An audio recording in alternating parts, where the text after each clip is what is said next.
मैं एक logistic company में भी काम कर रहा हूँ और मैं कुछ ट्राई करना चाहता हूँ कुछ अपना करने का। जैसे मैं गांधीनगर में काम कर रहा हूँ, ठीक है सर। तो गांधीनगर में क्या होता है कि वहाँ पे कपड़े की बहुत बड़ी मार्केट है और एशिया की सबसे बड़ी मार्केट है। तो मैं सोचता हूँ वहाँ से खरीद के और छोटे शहरों में सेल करने के लिए। और सर एक ये है कि जैसे मैं लॉजिस्टिक में काम करता हूँ तो मुझे कई सारी चीज़ें ऐसी हैं जो उधर से आती हैं तो बहुत सस्ते रेट में आती हैं। तो मैं और कई सारी से चीज़ें, ड्राई फ्रूट हो गया सर, मखाना हो गया, तो ये सब इसमें भी दिमाग आता है कि इसको भी मैं वहाँ से उठा के कहीं दूसरी जगह सेल कर सकता हूँ।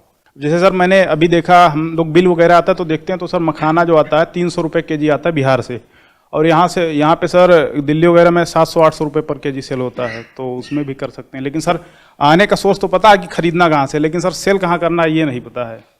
लेकिन इसमें प्रॉब्लम ये है कि अगर आपने अपनी जो जॉब है वो छोड़ी, जहाँ से कुछ आपको अच्छी खासी सैलरी आ रही होगी, और आपने ये किया और ये नहीं चला, तो फिर क्या होगा? वही सर, वही दिक्कत आता है कि सैलरी भी अच्छा सर। और जैसे आपने अभी एग्जांपल दिया, मखाने आप वहाँ से लेकर के आते हो जी सर, और यहाँ पे सिटी में सेल करते हो जी, तो वहाँ 300 का या 700 का है। जी सर। लेकिन जिसको आप दोगे जी, वो कोई एंड कंज्यूमर तो होगा नहीं, कोई ना कोई फैक्ट्री होगी, कोई होलसेलर होगा, तो वो तो आपसे उधार लेगा, पीछे आपको नकद देना होगा। नगद देना। जी सर। तो क्या इतना पैसा है आपके पास में कि आप ये काम नहीं कर सर, मैक्सिमम 1 लाख, मिनिमम वैसे तो 50,000 है हमारे पास, लेकिन 1 लाख तक कर सकते हैं, उससे आगे नहीं कर सकते सर। आप कहाँ के रहने वाले हो? मैं सर यूपी गोंडा बलरामपुर से रहने वाला हूँ। तो आइडियली आपको वहीं से शुरू करना चाहिए। बहुत सारे लोग एक दूसरे को जानते हैं, तो आप बड़ी आसानी से कनेक्ट कर सकते हो लोगों को एक दूसरे से।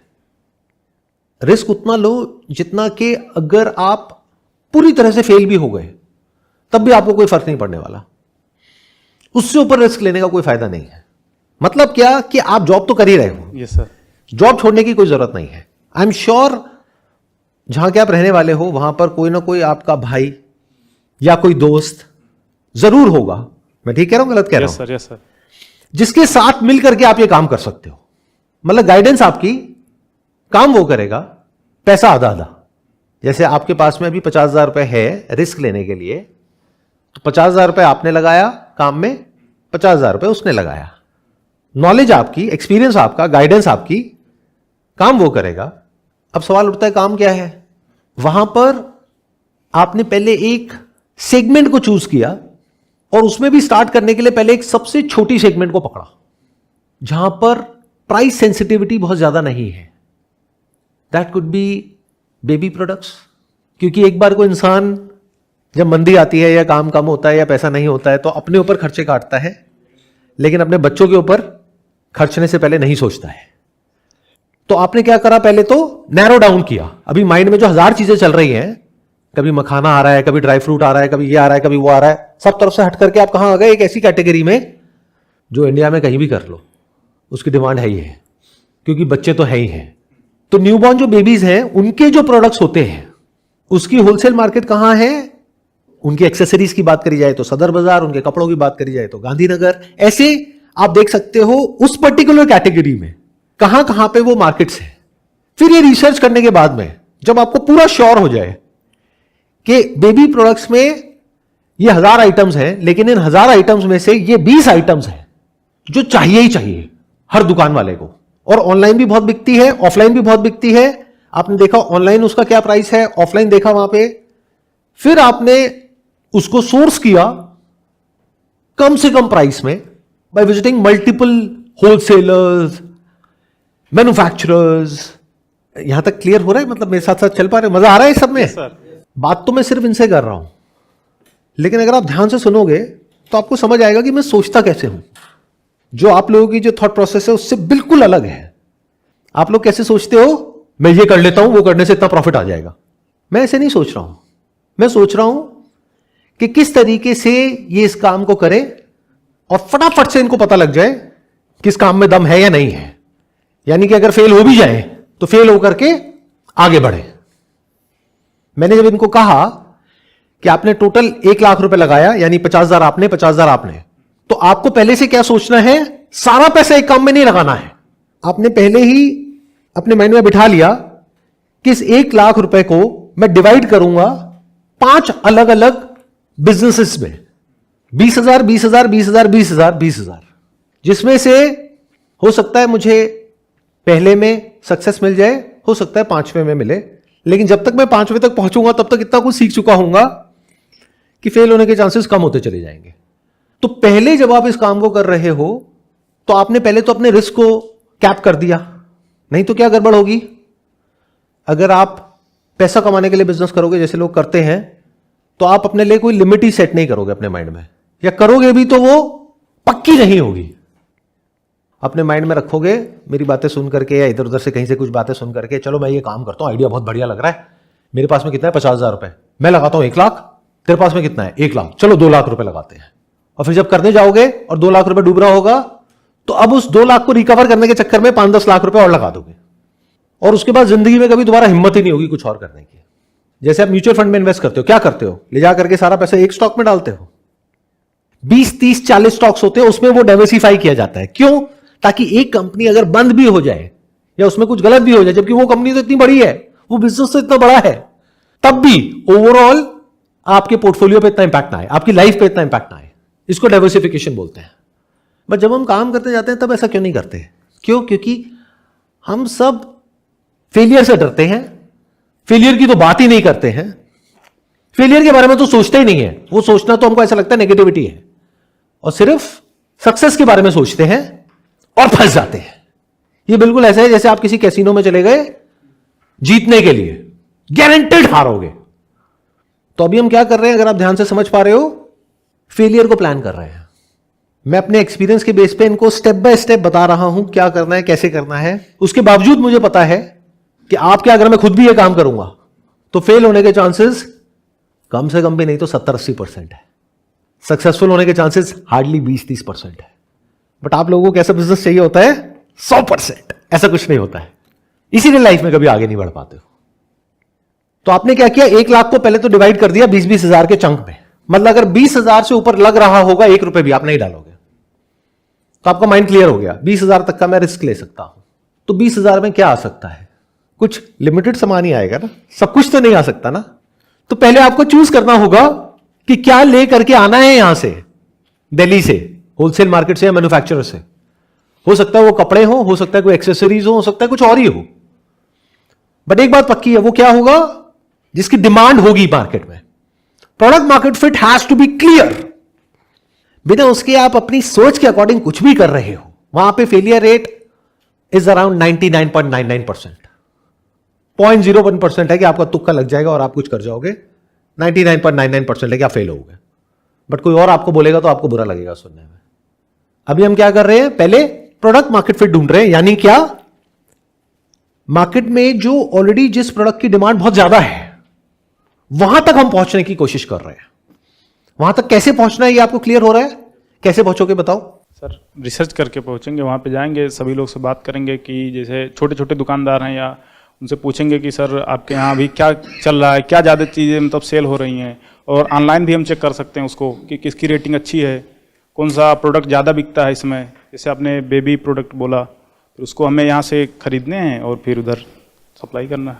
बट ये रिसर्च आपकी कितनी पक्की हो सकती है उस पर डिपेंड करेगा कि आपके सक्सेसफुल होने के चांसेस क्या हैं और फेल होने के क्या हैं। इस रिसर्च में आप जो एआई प्लेटफॉर्म्स हैं उनको भी यूज कर सकते हो। उनसे पूछो इंडिया में इस पर्टिकुलर कैटेगरी में यानी बेबी प्रोडक्ट्स में कौन से ऐसे प्रोडक्ट्स हैं जो हर कोई खरीदता ही खरीदता है, और उसमें भी सबसे ज्यादा किस प्राइस पॉइंट में लोग खरीदते हैं। बहुत सारी ऐसी वेबसाइट्स हैं जो स्पेसिफिकली बेबी प्रोडक्ट्स के लिए हैं। बहुत सारे ऐसे मार्केट प्लेसेस हैं ऑनलाइन, उधर भी जाके आप रिसर्च कर सकते हो। अपना जो एरिया है वहां पे भी रिसर्च कर सकते हो। मतलब जितना आप रिसर्च पक्के तरीके से कर लोगे, यहां से आपको कॉन्फिडेंस आएगा। This is real confidence. लोग कॉन्फिडेंस का मतलब क्या समझते हैं? अपने माइंड में कुछ सोचा, कोई भी बेवकूफी भरा स्टेप उठाया, मेरे में कॉन्फिडेंस है मैं कुछ कर लूंगा, उसके बाद में सब खत्म हो गया, वापस से 1-2 साल बाद जॉब पे जा रहे हैं। ये कैसा कॉन्फिडेंस है? This is over confidence. मेरा पूरा जो फोकस है वो किस पर है? ये समझने में कि मार्केट को क्या चाहिए। पहले ऐसे 10 प्रोडक्ट आपने आइडेंटिफाई कर लिए।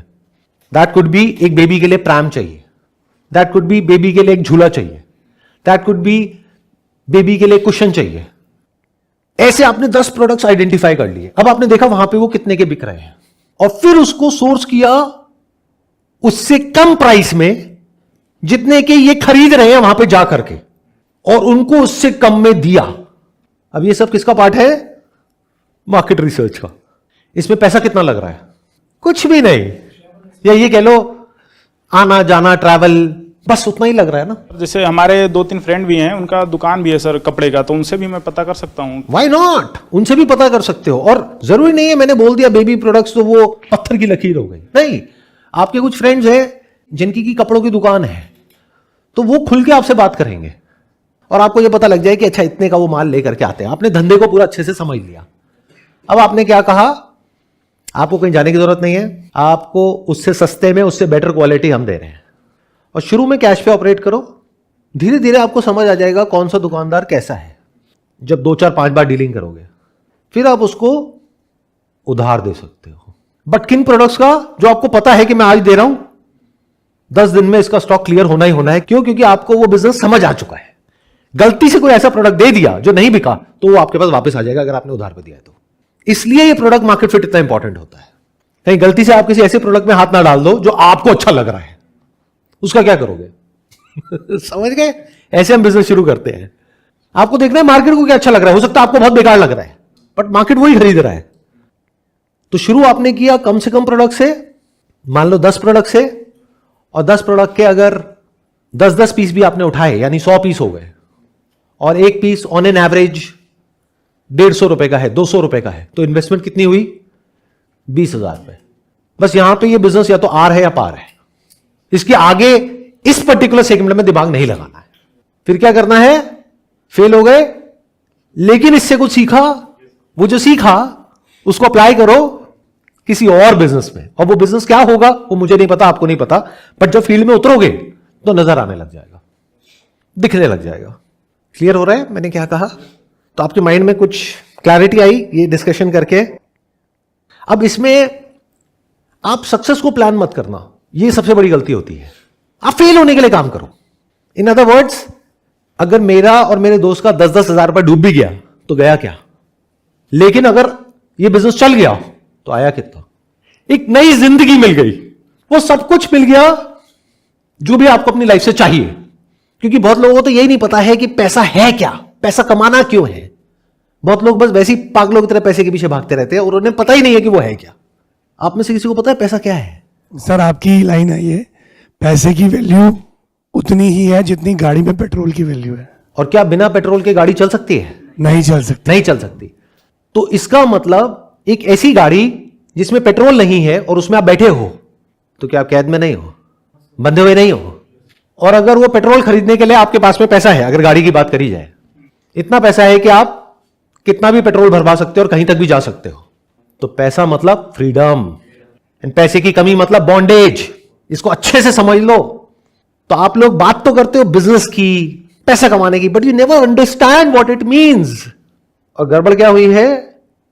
क्योंकि हम सब ज्यादातर मिडिल क्लास बैकग्राउंड से हैं, तो पैसे को जोड़ दिया गया है लालच से। लालच बुरी बला है, पैसा गंदी चीज होती है, पैसे वाले बुरे होते हैं, पैसा बुरा होता है। पैसा जो कि आजादी है उसी को बुरा बना दिया। जैसे जेल में कुछ कैदी है और वहीं पे बच्चे पैदा हो रहे हैं, उनको क्या कहा जा रहा है? जेल में जो लोग हैं वो अच्छे हैं, बाहर सब बुरे हैं। तो बेटे जो करना है यही करना। ये जो छोटी सेल है यहां से निकल करके बड़ी सेल में चला जा, ये लोहे की है चांदी में चला जा, बस। उससे बाहर निकलने के बारे में तो कोई सोचता ही नहीं है। अब बाहर कैसे निकलते हैं वो मैं आपको रास्ता बता रहा हूं, अगर निकलना चाहो तो। और कोई रास्ता नहीं है। वो क्या है? फेलियर। सुनने में अजीब लगेगा। अगर आप फटाफट फेल होना सीख जाओ तो आज नहीं तो कल सक्सेसफुल हो ही जाना है। अगर आप समझदारी से फेल होना सीख जाओ, इसी को तो बिजनेस कहते हैं। आप लोग जिससे डर रहे हो वही चाबी है आजादी की। यही मेरी कोशिश है और बहुत लोगों को ये समझ ही नहीं आ रहा है, क्योंकि मैं एक्चुअल में कोशिश कर रहा हूं वो जो छुपा हुआ एक सीक्रेट है वो आप लोगों तक पहुंचाने का। होता क्या है कि कोई आकर के आपको कुछ भी बोल देता है, मैंने ये किया, मैंने वो किया, मैंने वो किया, बट उसमें जो उसके हजारों फेलियर वो पीछे छुपे पड़े हैं वो आपको पता ही नहीं है, ना वो बताने को तैयार है। तो think like a scientist. Fail होने के लिए एक्ट करो, फेलियर से मत डरो। कब नहीं डरोगे? अगर वो कैलकुलेटेड हुआ तो। जैसे गैम्बलिंग अच्छी चीज है बुरी चीज है? बुरी चीज है।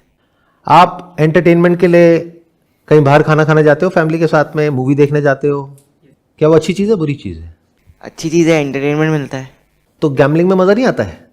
गैमलिंग में तो लगता है ना कि पहले पैसे आएंगे, प्रॉफिट होगा, पर बाद में पैसे चले जाते हैं। तो अगर गैम्बलिंग आप मजे के लिए खेलो तो, यानी हारने के लिए खेलो तो बुरी चीज है।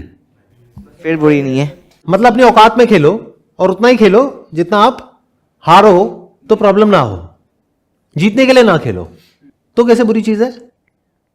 जैसे मेरा अपना एक रूल है, किसी भी तरह की कोई भी गैम्बलिंग हो जहां लीगल होती है, जैसे कुछ कैसीनोज हैं बाहर कंट्रीज में, वो लीगल है, तो वहां पर अगर मैं जाता हूं तो पहले से सोच करके जाता हूं कि मुझे इतना पैसा खर्च करके आना है। जैसे किसी एंटरटेनमेंट पार्क में जाते हो, वहां की टिकट होती है, मान लो अगर पूरी फैमिली के साथ में गए, $1000 की टिकट हो गई, कितना पैसा लग गया, अप्रोक्सीमेटली 1 लाख रुपए। कितनी देर का एंटरटेनमेंट, मान लो 2-3 घंटे का, 4 घंटे का। तो ऐसे ही मैं कैसीनो में गया, जेब में $1000 डाल करके मजे के लिए, अलग अलग गेम्स है, देखते हैं, ट्राई करते हैं। लेकिन मेरा रूल क्या है कि अगर $1000 $10,000 भी हो गया तो मैं हार के ही आऊंगा, जीत के नहीं आऊंगा। हारने वाला कभी नहीं हारता, और जो हारने के लिए ही खेले उसके लिए तो मजा है। क्योंकि अगर मैं हारने के लिए खेल रहा हूं तो मैं 1 करोड़ नहीं लगा सकता, लेकिन अगर मैं जीतने के लिए खेल रहा हूं तो मैं लगा दूंगा, रिकवर करने के लिए कि 10 लाख हार गया, अब मेरे को रिकवर करना है, अब मेरा 1 करोड़ भी गया, सब कुछ गया। कुछ समझ आ रहा है, ये सब ऊपर से जा रहा है। ऐसी तो बिजनेस है अंकल आंटीज, बिजनेस भी तो यही है। मतलब जहां पर आउटकम आपके हाथ में नहीं है, दैट इज गैम्बलिंग। तो बिजनेस जिसका आपको कोई एक्सपीरियंस नहीं है, आपका कोई बैकग्राउंड नहीं है और आप बिजनेस कर रहे हो, तो that is as good as gambling, क्योंकि आउटकम तो आपके हाथ में है ही नहीं। बल्कि बहुत सारे केसेस में गैम्बलिंग में आपके जीतने के ऑड्स ज्यादा हैं। जैसे बहुत सारी गेम्स ऐसी होती हैं जहां पर ऑड्स होते हैं 50-50, या कई गेम्स ऐसी होती है वहां पे ऑड्स होते हैं 1:35, मतलब 3%। बिजनेस में अगर आपके पास में कोई एक्सपीरियंस नहीं है और जाकर के पैसा लगा रहे हो तो आपके ऑड्स हैं हार्डली 0.1%। तो गैम्बलिंग से भी बुरा हुआ। और फर्क क्या है, लॉटरी में भी तो ऐसे होता है, कोई आकर के बोल देता है देखो मेरी इतने की लॉटरी लग गई, और आप जाकर के खरीदते हो, बट वो फिर भी बेटर है क्योंकि वहां पे लिमिटेड पैसा डूबता है। बट सोचो गैम्बलिंग में ऐसा होने लग जाए तो ये जितने सो कॉल्ड बिजनेस में सक्सेसफुल लोग हैं वो यही नहीं कर रहे, तो और क्या कर रहे हैं आप लोगों के साथ। जैसे कोई किसी कैसीनो में गया और वो जीत गया, हो सकता है कैसीनो उसके बाप का ही हो, यानी बिजनेस बैकग्राउंड हो, और आ करके ज्ञान दे रहा है कि बिजनेस ऐसे होता है, बिजनेस वैसे होता है, देखो मैंने बिजनेस में ये कर दिया, मैंने वो कर दिया, बढ़ा चढ़ा करके बता रहा है, और आप चमक रहे हो और आप जाकर के बिजनेस कर रहे हो। किस लिए? सक्सेसफुल होने के लिए, जीतने के लिए। और जो भी बिजनेस करेगा जीतने के लिए, उसने हारना ही है। बट जो हारने के लिए करेगा उसको हराने का कोई तरीका नहीं है। तो हारना सीखो, ये है ही नहीं आप लोगों की साइकी में। हारते भी हो तो इतने बुरे तरीके से हारते हो कि दोबारा कभी खड़े ही नहीं हो पाते। उसको हारना नहीं कहते, उसको मरना कहते हैं, बर्बाद होना कहते हैं। मैं उसकी तो बात ही नहीं कर रहा यहां पे। मैंने क्या कहा इनको कि अपना घर गिरवी रख दो, लोन उठा लो। मैंने क्या कहा, आपकी कैपेसिटी कितनी है? इन्होंने कहा 50,000 रुपए। मैंने कहा उसको भी तोड़ो, 10,000 रुपए प्लस 10,000 आपके दोस्त का, 20,000 रुपए। बस 10,000 अगर डूब भी गया तो क्या चला गया? कुछ सीखे तो सही। तो अपना फोकस किस पे रखो? सीखने पे। क्योंकि बेस्ट केस सिनेरियो क्या है, ये जो अभी हमने डिस्कशन किया, उसका बेस्ट केस सिनेरियो क्या है कि ये काम चल जाता है और ये काम अगले 1-2 साल में, 3 साल में इतना बढ़ जाता है जितना अभी आपने सपने में भी नहीं सोचा है, और फिर इससे रिलेटेड और बहुत सारे ऑप्शंस खुल जाते हैं।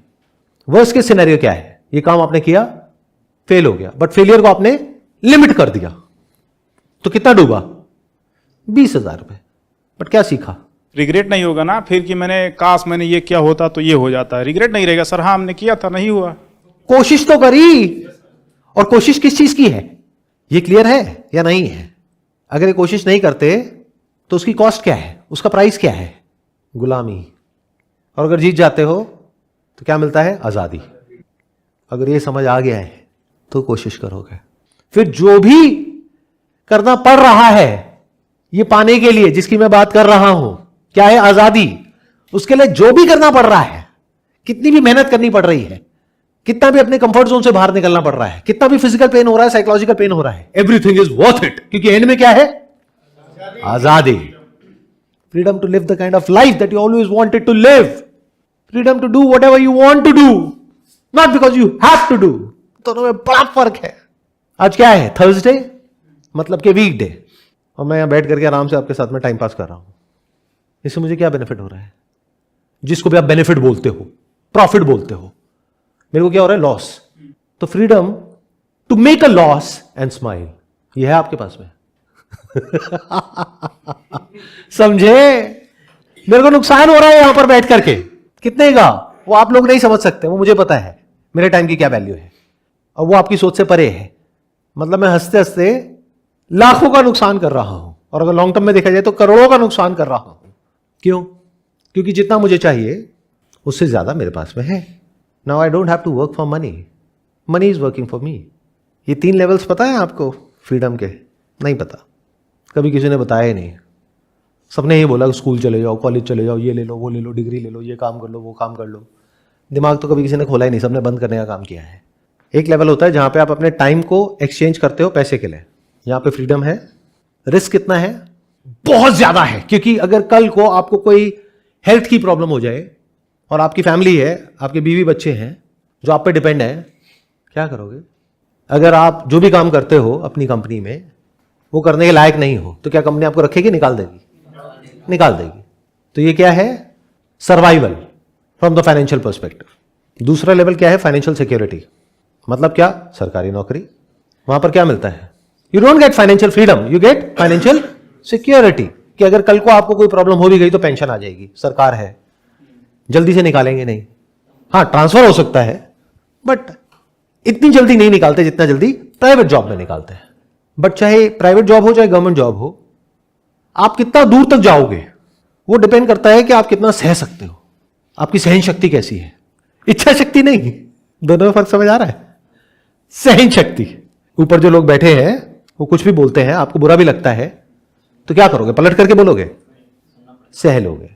कोई काम ऐसा करना पड़ रहा है जो आपको नहीं पसंद है तो क्या बोलोगे मुझे ये काम करना पसंद नहीं है? सह लोगे। तबीयत खराब है फिर भी जाना पड़ रहा है तो सह लोगे। तो इन दोनों जगह पे क्या चाहिए?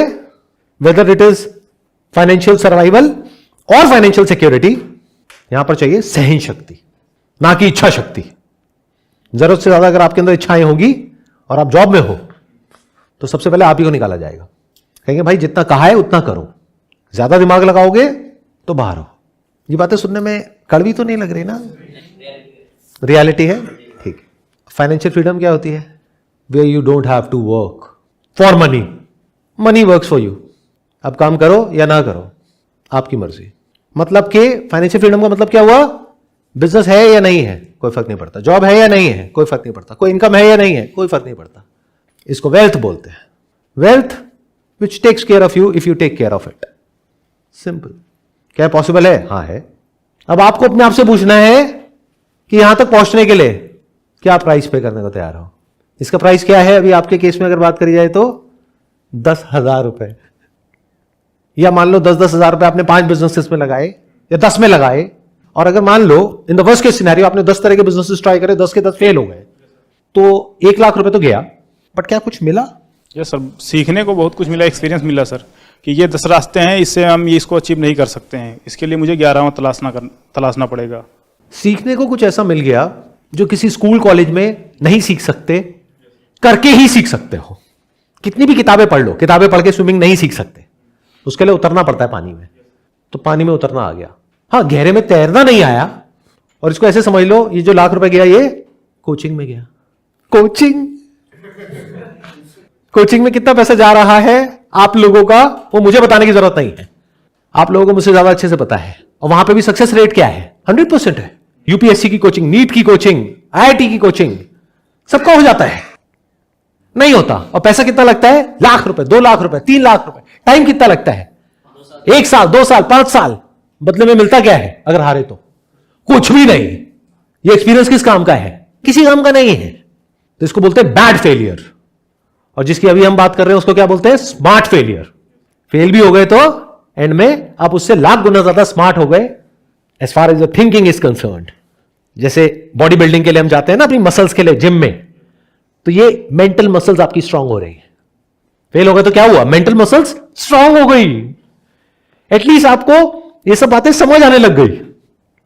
कल को अगर नौकरी चली गई तो एटलीस्ट दिमाग ऐसा है कि वो अपना कुछ कर सकता है।